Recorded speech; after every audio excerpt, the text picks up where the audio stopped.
Yes, hello, good morning everyone. Once again, I'm Annabel Hipolito Mitel.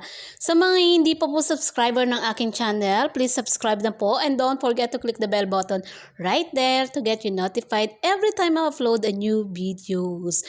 So our step-by-step tutorial for today is how to send or how to pay our insurance using GCash po. So this time po GCash ang aking transactions. May transaction po ako na insurance. So, it's my Sun Life Canada insurance po. So, yun po. Punta po tayo syempre sa GCash, sa GCash natin.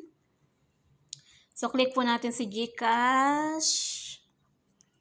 Yan. So, loading. So, magbabalik po yan. So, automatically log out. Then, of course, log in with biometric. So, now, may biometric po. Yan. Papansin nyo dyan, may laman pa po ng 2,189.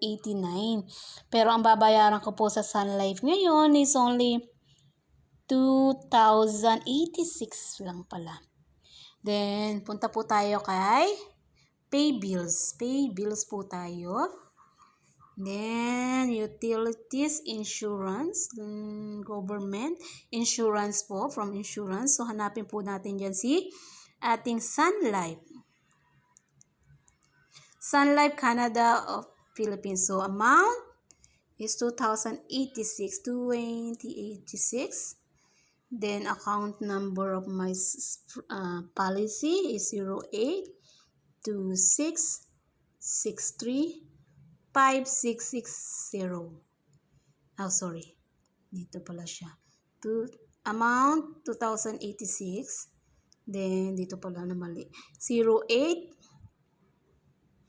26635660. Then, mayroong automatic pala yan na nakasave before. May email, of course. 28.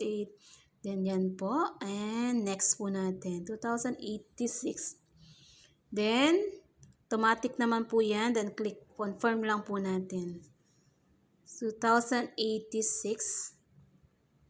So, I don't know how much the charge now.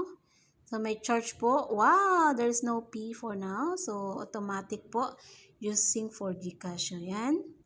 And then, refresh po natin. So, 103 na lang yung ating load. So, ganun lang po kadali ang ating pag-transfer or mag-pay bills using GCash. So, once again, I'm Annabel Hipolito Medal. Thank you and good morning.